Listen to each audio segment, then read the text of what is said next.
Shalom to all of you. I'm very happy to open the next session of the conference that will address the topic of pilgrims, travelers, and refugees in Judea, Palestina, from an archaeological perspective. Both lectures focuses on late Second Temple period. One relates to the center, to Jerusalem, and the second to its periphery. The first speaker is Dr. Orit Peleg-Barkat.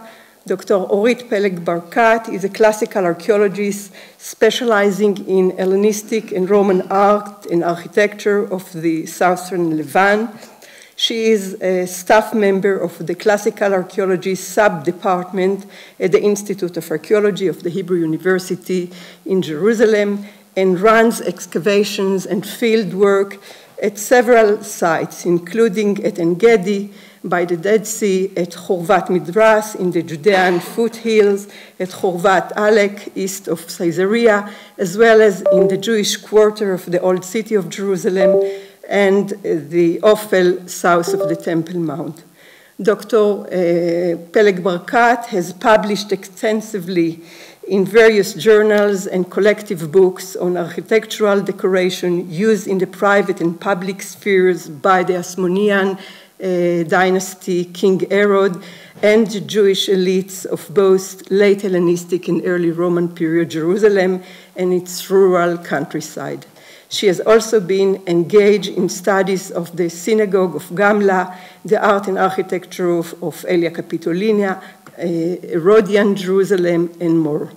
In 2017, her monograph on Herod's royal portico came out.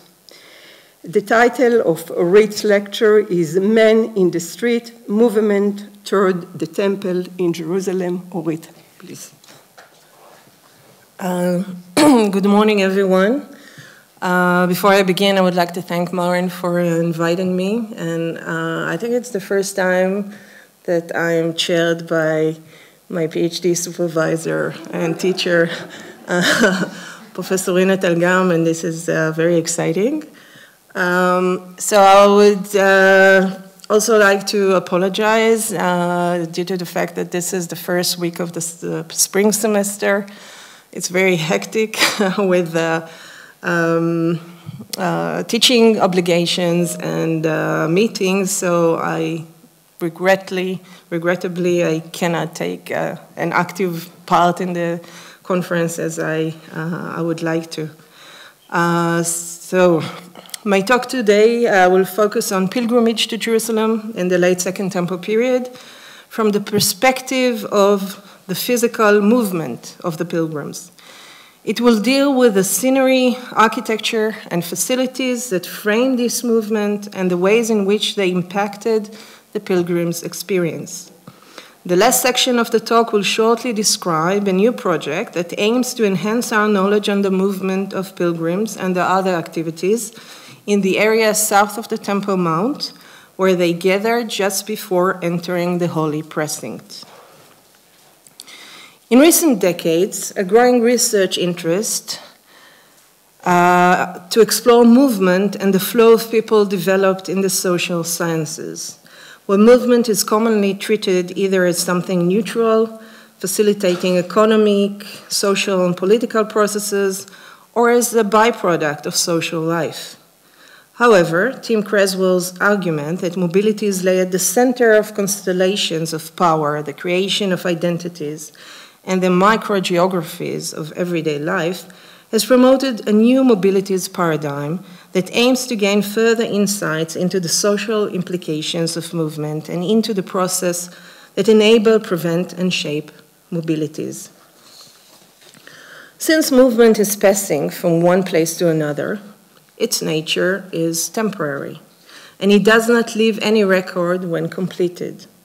However, movement is acted out in a material setting and is directly affected by the physical shape of the surrounding environment and factors such as topography, weather, and vegetation. The use of specific architectural elements and spatial arrangements influence, encourage, enable, or prevent patterns of movement. In this talk, I will use this paradigm to give a new perspective to the well-studied case of Second Temple pilgrimage to Jerusalem. As we all know, the pilgrimage obligation in Judaism derives from the commandment to visit the temple in Jerusalem 3 times a year on the 3 festivals, on the Feast of Unleavened Bread, on the Feast of Weeks, and on the Feast of the Tabernacles. The historical sources from the early Roman period, such as the writing of Philo of Alexandria and Flavius Josephus, testify that pilgrimage was practiced in this period by many of the Jews in Judea and throughout the diaspora. They made their journey by land and sea. Nevertheless, leaving one's home was not always possible, and the long journey was hard and dangerous. Some Jews, therefore, have managed to make the trip only once in their lifetime, or not at all. The rabbinical sources state that to ease the journey on the pilgrims, the authorities of Jerusalem, in preparation for the multitude that were anticipated to flock into the city on Passover, repaired the roads and water pools and marked the graves as to prevent the pilgrims from coming too near and becoming impure. A study by Yigal and Yotam Tepper from 2013 has suggested identifying the specific routes taken by the pilgrims to Jerusalem in this period. The research focused on the distribution of ascents with steps cut in the bedrock. The Teppers have shown that these ascents are more widespread than had previously been acknowledged, and that they are most common in the Judean mountains, but also exist in other parts of Judea, the Galilee, and Negev. In all cases, they were cut along roads leading to Jerusalem. In many cases, the roads crossed close to natural fountains or other sources of water, while in other cases, artificial water reservoirs were cut to fulfill the needs of the people on the road. Although these ascents are most difficult to date, their distribution, as well as the fact that at the vicinity of some of them, ritual baths were found, mikvaot, not connected to any settlement or any agricultural installation, both stand as proof to the relation to the pilgrimage roads to Jerusalem in late Second Temple period. They negated the previous notion that these ascents were an integral part of the imperial roads paved in the province, since many of the ascents were cut on secondary roads not paved by the Roman legions. Also, such stepped ascents are not common to Roman roads and normally maintain a moderate slope and overcome topographic obstacles by using serpentine roads or bridges. The most interesting assertion of this research, however, is that the steps were added not to make the ascent easier for the users of the road, as sometimes the slope was moderate and did not necessitate the cutting of the steps. The Teppers, therefore, suggested the cutting of the steps stemmed not from a physical need of the people walking along the road to Jerusalem, but to fulfill a ceremonial or spiritual need. To support their claim that steps were an important part of the ceremonial procession of the pilgrims, they quote biblical references that attach a certain importance of sanctity to stepped ascents leading to King Solomon's throne, the city of David, or the altar in the temple.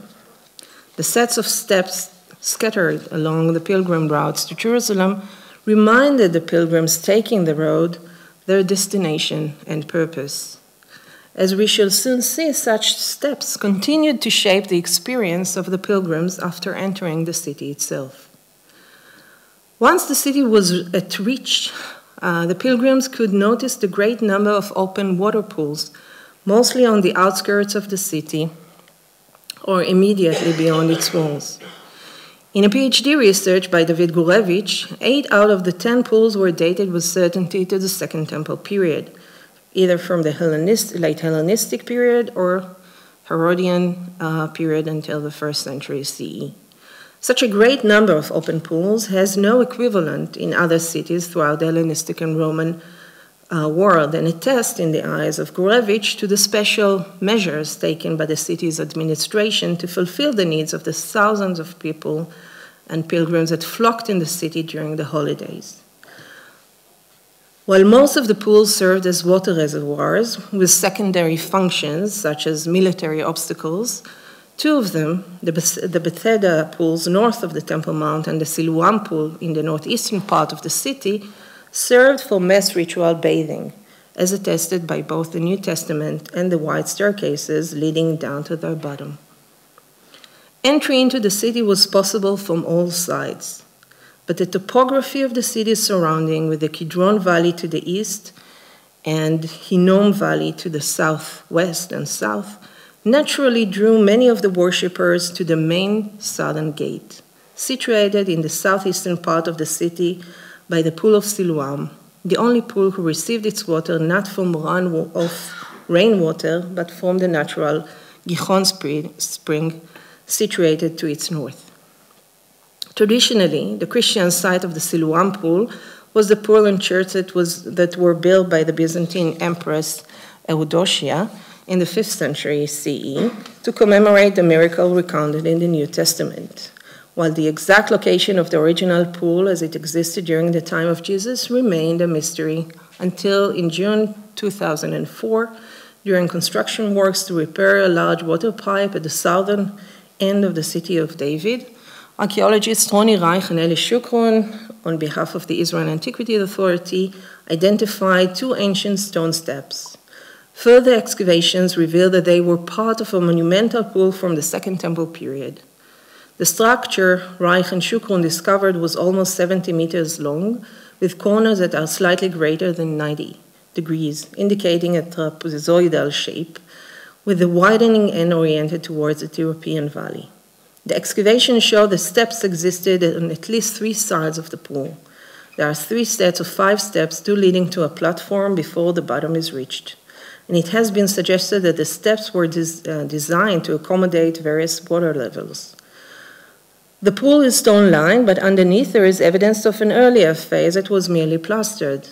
Coins from the reign of Alexander Jannaeus were found embedded in the plaster lining of the pool, and therefore provide a secure earliest date for the pool's first construction. Namely, the excavators could not state clearly if this is a Sumerian pool or built by Herod, but it could not have been built earlier than Jannaeus' time in the first half of the 1st century BCE. The second phase, with its stone paving, dated to the first half of the 1st century CE, and stands as another testimony to the hectic construction activities that took place in the city in this period, which will be discussed with further detail in a few minutes. To the north of the pool and belonging to its second later phase, a colonnaded promenade was unearthed, connecting the pool to the main thoroughfare that ran along the European Valley and connected the pool with the Temple Mount. The street is remarkably well preserved and is built of enormous stone slabs. The street itself, some 600 meters long and 7.5 meters wide, but the shops and other structures on both sides turn it to a much wider dominant architectural feature in the city's urban layout. 2 main features mark the special character of this street. The first is the many steps along its route, making the use of the street by carriages and wagons extremely uncomfortable. The second is the lack of sidewalks on both sides of the street. Only a narrow curbstone separates the street pavement from the entrance to the shops and buildings on both sides. These 2 characteristics are uncommon in streets of major cities of the Roman period and attest to the fact that the street was mostly meant for pedestrians. So sidewalks were not a critical necessity. It is suggested by the excavators, again, an excavation on behalf of the Israel Antiquity Authority, that the street was used during the holidays by pilgrims ascending to the temple. The ascension was an important element of the experience, as is attested by the rabbinical sources, which also recount the water libation ceremony on the Feast of Tabernacles that included a procession bearing water from the Pool of Siloam to the temple, a procession that most certainly passed through this street once it was paved. An intriguing remains along the street, again its main feature being a stepped ascent, is an impressive pyramid-shaped staircase constructed of large ashlar stones that was uncovered in the eastern part of the street. in a place that is clearly visible from afar by passers-by making their way to the temple. Dozens of old pottery vessels, stone vessels, and glassware were found at the foot of this pyramid-shaped staircase. The excavators believe that the structure was a kind of a monumental podium that attracted the public's attention when walking on the city's main street. Due to lack of parallels, the function of this podium remains an enigma. Perhaps the solution could be found in later rabbinical sources that mention several stones that were used for public purposes during the Second Temple period. One such stone is the stone of claims, that according to the rabbis existed in Jerusalem during this period and functioned in the following manner.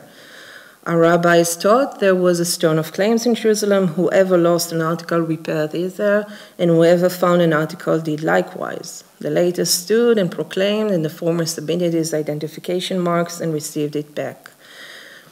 Of course, this is impossible to refute or prove. The archaeological excavations along the street have proved beyond doubt that the street that ran along the European Valley could not be assigned to the time of Herod, as previously had been thought, but to the 1st century CE. Already in the 1990s, Ronnie Reich and Yaakov Billig of the Israel Antiquities Authority, when excavating the paved street at the foot of the western wall below Robinson's Arch, did a check pit below one of the paving stones of the street. When they found coins, the latest of which dating to the year 29 or 30 CE, they suggested that a repaving of the street took place under Agrippa II, as is suggested by Josephus' Antiquities, chapter 20. However, continuing excavation by Joe Uziel, Nachshon Zanton, Ari Levi, and others on behalf of the Israel Antiquities Authority since summer 2013 until present day, along several parts of the street, have brought to light repeated evidence that the latest coins below the paving of the street are dated to the time of Pontius Pilate, while no later coins exist in these fields. Especially significant is the lack of coins from the time of Agrippa I, whose coins were found in great numbers throughout the city. The clear dating of the paving of the street to the days of Pontius Pilate corresponds well with other historical and archaeological evidence that attests to Pilate's investment in large construction projects. Josephus recounts the incidents in which Pilate spent money from the temple to build an aqueduct or to fix it. The text focuses on the cruelty of Pilate that had soldiers hitting in the crown of Jews while addressing them, and when the Jews again protested against his actions, he gave a signal for his soldiers to randomly attack, beat, and kill. However, Josephus and the Jewish petitioners, in his account, failed to notice the positive side of his act, meant to fulfill the needs of the water supplies of the city and its temple. The famous inscription from Caesarea Maritima suggests that Pilate constructed a monument in honor of Tiberius in the capital of the province, following in the steps of King Herod and the temple he established in honor of Roma and Augustus. The coin struck by Pilate with symbols that do not contain human figures and the stability in the term of the high priest under his rule suggests on his behalf an inspiration for good relations with the Jewish population and search for stability. He was certainly a dominant figure in the region, and the excavators carefully suggest that he has been the one who stood behind the construction of the street. The pilgrims climbing up the step street finally reach their destination when they arrive at the southwestern corner of the Temple Mount. Here, the character of the street changes. The steps disappear and far more organized and monumentalized rows of shops and other structures appear on both sides. This part of the street could easily host carriages and wagons and greater numbers of people flocking to the temple from other parts of the city. To enable the continuation of movement in this crowded environment and to maintain the purity of the pilgrims while minutes from their entrance to the temple precinct, a brilliant and extraordinary solution was devised. Instead of trying to squeeze walkways on the street level on both of the street sides, a solution that would have narrowed the street, a sidewalk that could be reached by a flight of steps was paved on top of the row of shops that were built against the western and southern enclosure walls of the Temple Mount. You can see here the staircase leading up to a sidewalk that ran along on top of the roof of those shops. The pilgrims wishing to continue to the temple would climb this flight of steps and walk at an elevation of a few meters above the hustling street level below, elevating them from the profane and letting them another step on their ascension to the temple itself. Going eastward along the southern wall, one would reach a plaza in front of some more steps leading to the southern gates of the temple. The double gate, or the Western Hulda gate, probably served as the main exit, while the wider eastern gate with its adorned door frame served as the main entrance. The decorated shallow domes inside the underground passageway of the double gate are the only remains in situ decorated architecture of the Herodian temple precinct and attest to the grandeur of it and the funding that was invested in the construction. Such monumental and exquisite decoration that many of the pilgrims arriving from small peripheral villages were not accustomed to. These decorations affected their experience and remained in their memory after returning back to their homes. In the necropolis of Jerusalem, as well as in several examples of the Western Hebron Hill and Western Samaria, and also the Judean foothills, the art decorating certain tombs imitated specific indicative architectonic features of the Herodian Temple Mount. Thus, for example, the facade of the so-called al-Ahmad tomb in northern Jerusalem is decorated with carved ashlars with drafted margins similar to the ones that adorn the enclosure walls of the Temple Mount and are also seen on several ossuaries. Another example is the anteroom of the tomb of Anas in Akaldama, which has a ceiling hewn with a shallow dome carved with a large rosette resembling the domes of the double gate passageway leading from the south to the Temple Mount Plaza. To the people of those days, these imitations would have evoked the sight of the Temple Mount. There are therefore indications of the temple-oriented identity of the tomb's owners. But pilgrims carried back to their villages and towns not just memories of what they saw in Jerusalem, but also souvenirs. A micro-morphological and chemical study by David Adan Bayevich and colleagues of knife-paired Herodian oil lamps in Jewish sites in the Galilee and Golan Heights has shown that at Jewish sites, the great majority of the Herodian-type lamps were brought from Jerusalem, while in pagan sites, these oil lamps do exist in smaller numbers, but almost always they were locally made. The road to the temple in Jerusalem was long and dangerous, and not all could make the trip. A discovery in 2010 by Dina Avshalom Gorni and Arfan Najjar of the Israeli Antiquities Authority in the town of Magdala by the Sea of Galilee north of Tiberias constitute a striking example of how the local community designed their own symbolic temple on a stone. At Magdala, a first-century synagogue was unearthed, decorated with mosaics and wall paintings. On its floor, a curious rectangular limestone block was found, adorned on all sides with floral, architectonic, and other motifs that represent architectonic features and objects that were clearly connected with the temple in Jerusalem. Scholars have suggested that the block was used for placing the Torah scrolls during congregation before and after they were read. On one of the short sides of the block, a 7-branch menorah was carved, the first representation of a menorah to be found in a late Second Temple era synagogue. On the other two sides of the block, an arcade appears, and scholars have suggested relating the arcades and other architectural features to the architecture of the temple and its precinct, with the rear side depicting the Holy of Holies.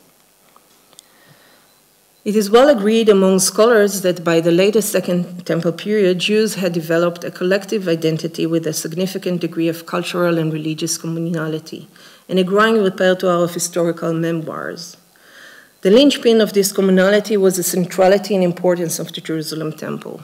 The power of the temple lay in its singularity. Jerusalem alone had but one temple dedicated to the God of Israel, and the God of Israel had but one temple in Jerusalem.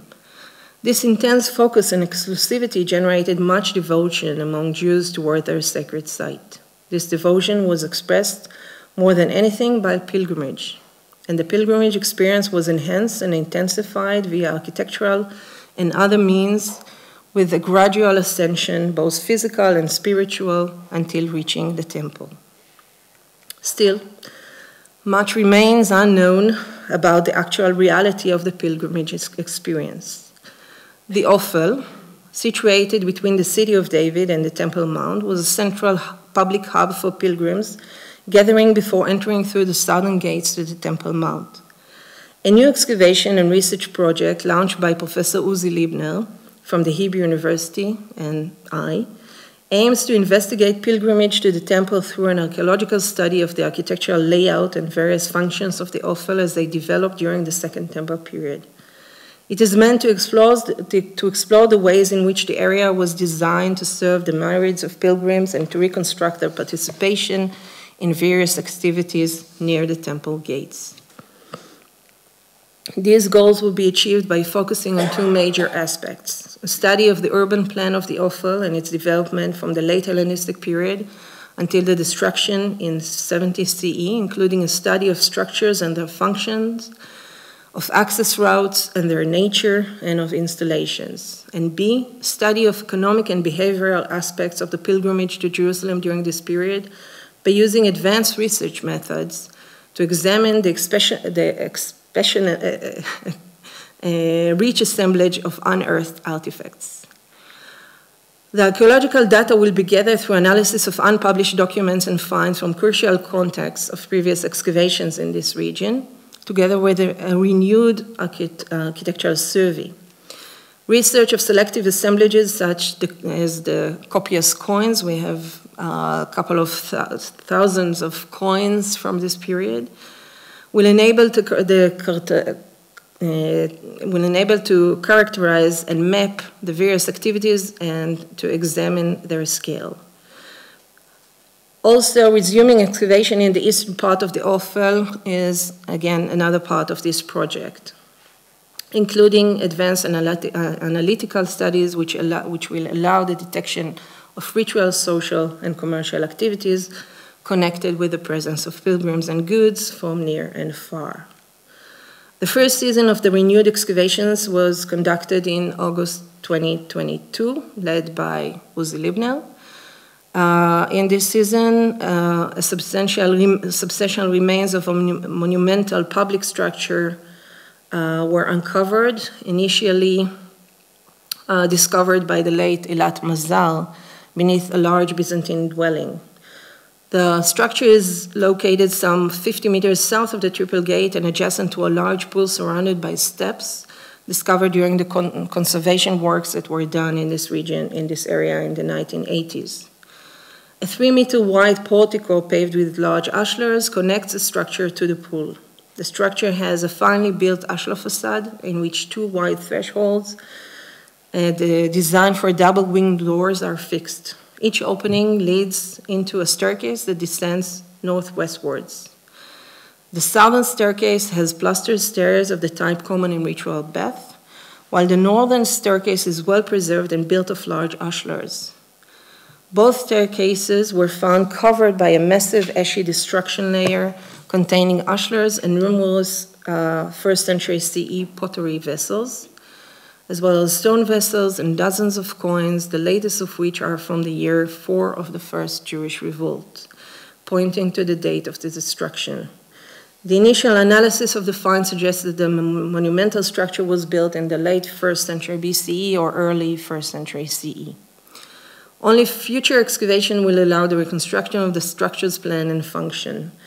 The architectural plan clearly indicates that the structure, the portico, and the large pool were all built as one integral complex. They are constructed on the same axis with a sophisticated subterranean water system connecting them, apparently filling the pool from a channel coming from within the building, and then a drainage system running beneath. The architectural splendor and the prime location of the complex near the staircase ascending to the Triple Gate points to its significance. We sincerely hope that the continuation of the excavation, followed by the analysis of finds and architectural survey of the entire area, will shed new light on the phenomena of supreme historical and religious importance, the pilgrimage to the Jerusalem temple. Thank you.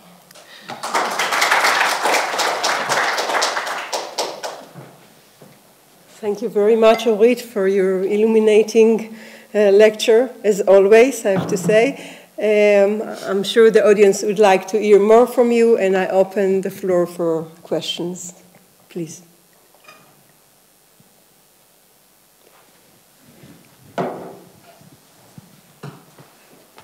Thank you very much. It was a fascinating paper. The beginning, when you talked about the steps in the countryside, it reminded me of the first mission of Shkalim. It talks about a month before the Pilgrim Festival, preparing the roads, fixing the durachim, and also fixing the mikvaot, and marking the graves, all things that one would need for purity in preparation for the Pilgrim Festival. Thank you. Are there any more questions? Maybe you can just, I mean, this Mishnah passage, so how would you relate it to the archaeological? Well, seeing the mikveh next to the roads indicated that this is precisely the purpose of that. Marking the gravestones, which can be done all year, is done specifically in preparation so that the people coming to the temple would avoid impurity. It's clear to me now that it wasn't before that this Mishnah refers precisely to all the to exactly that situation, all the parts of that Mishnah, not just not just fixing the roads, but fixing the roads and taking care of such mikvaot and so on. And if I may add, if the tappers are right, and specifically, so I feel actually I'm quite convinced that these remains, all these ascents belong to the late Second Temple period. The fact that this was done, this is such a widespread phenomenon, and it appears very similarly in so many places, shows that this is something that was planned and initiated by some, concentrated authority. This is not something, it's not just local initiations of and especially since these roads are no man's land, they are between cities, between towns, between villages. So this is really well connected with this passage. Also, in terms of the graves, this is a very interesting, there's an interesting phenomena. At least in the necropolis of Jerusalem, this is something that Amos Kloner and Boaz Ziso have pointed out to in the previous studies, that in the Hellenistic and Hasmonean period, indeed, most of the tombs try to avoid the roads in order to maintain the purity of the people walking along the roads. But in the Herodian period, in the time of Herod and into the 1st century CE especially, they started, especially the nicer and tombs with the nice facades and funerary markers were specifically set along these roads because they needed to be visible in order to play in a new game of political power. And so indeed, then started the need to mark the tombs that were set along the roads. Right, let me just add that the Mishnah, it presents it like public works that are organized from the center, from the temple. It's a Mishnah text. It's a text that we know from 150 years after the temple was destroyed, yet it reveals a reality. It knows about this reality and describes it accurately. Yeah. Thank you. Yes, Guy, please. If I may just pick up on the last remark, there is a PhD by Omri Abadi of Bar-Ilan University that actually relates directly to what you've mentioned and relating to Orit observation concerning the emphasis of monumental tombs. along the Kidron and other, actually he suggested to connect both phenomenon and suggest that that was a passage. I mean, that was the way to go down towards the Silom, and from them, literally, la'alot l'regel, to use your foot, all the way up to that direction. I may add also a very interesting sensory archaeology phenomenon that was observed by Nachshon Zanton, PhD students of ours of Tel Aviv, and the IAA, and he demonstrated that some of the pavement actually is a sort of a checkboard of red and white stone, again manifesting this sort of via sacra from the Siloam all the way to the Temple Mount. Yeah, there's also a play of different colors of the limestone on the Temple Mount enclosure walls, where you have the major entry through the eastern Hulda gate or the triple gate. We have only one stone that remained in situ from the original doorpost, but it's made of red limestone, and the other stones around are more beige or yellowish.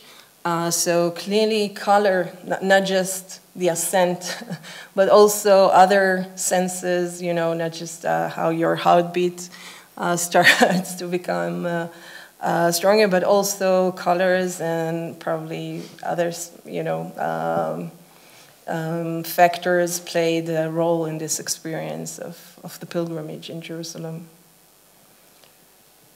I wonder if, following on from this, this is a very general question. It might be for Ian, it might be for anyone else who works generally on pilgrimage. Is this the first time that the journey itself becomes part of the ritual? In the sense that most pilgrimages are to a place, and you get to the place, and there's a shrine, you talk about the shrine, but the actual business of marking each step on the journey, that's, I mean, very familiar from the medieval time with Compostela or whatever, yeah. But I'm just wondering whether this is an invention of Jerusalem, of the Jerusalem cult, Judaism.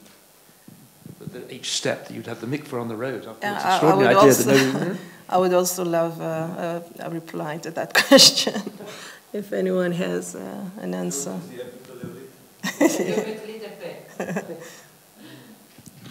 Yeah. Sorry.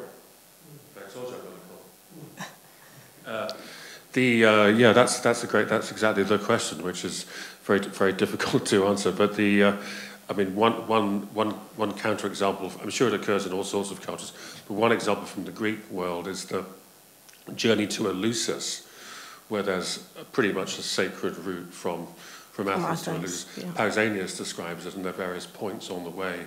Now, it's not quite as ritualized as this, but there's some reason to think that people were expected to follow that. So.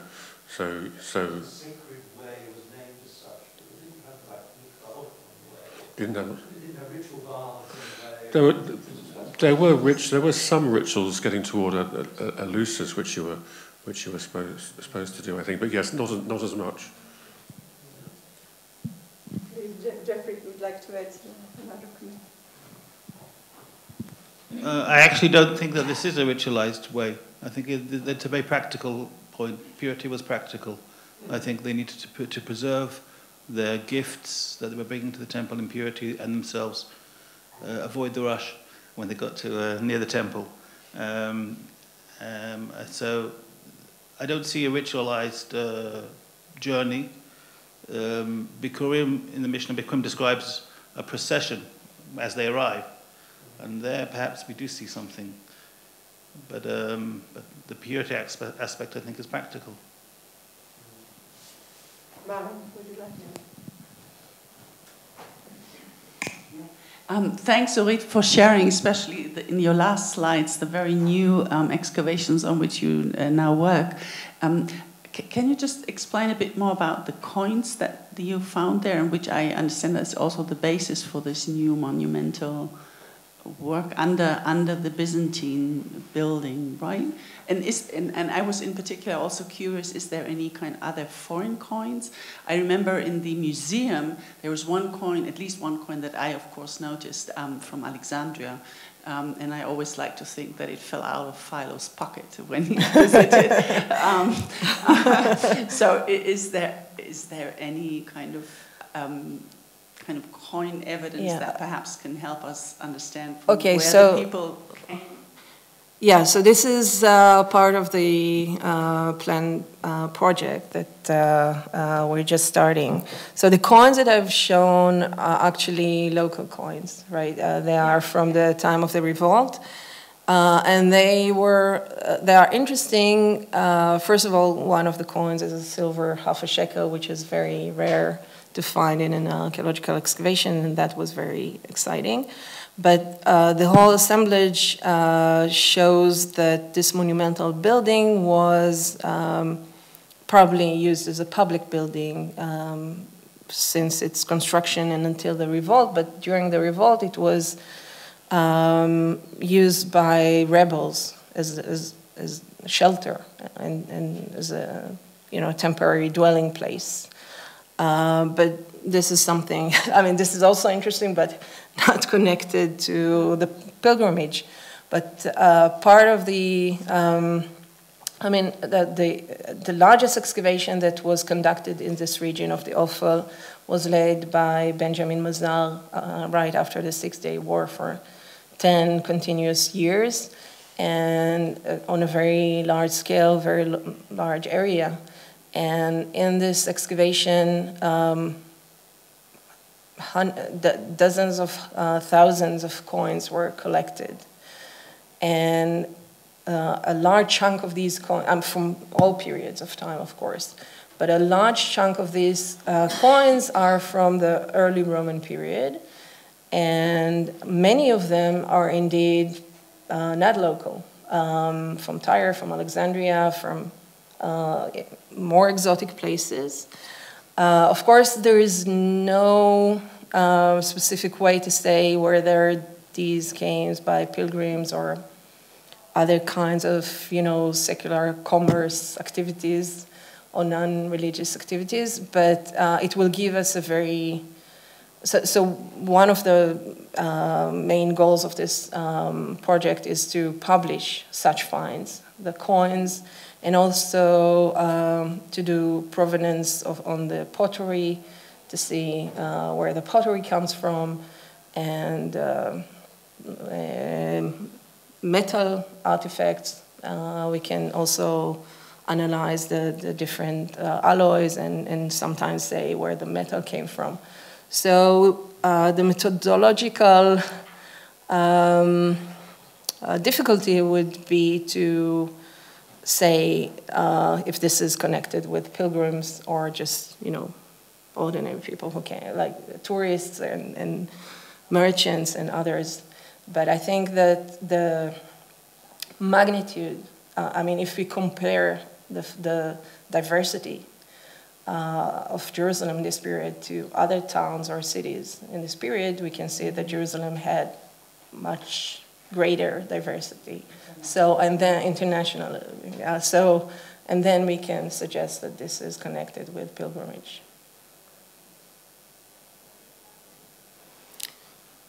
Okay. If there are no questions, thank you very much, Orit, for your detailed lecture that really brought Jerusalem of late Second Temple period to life, and thank you for the interesting comments and discussion.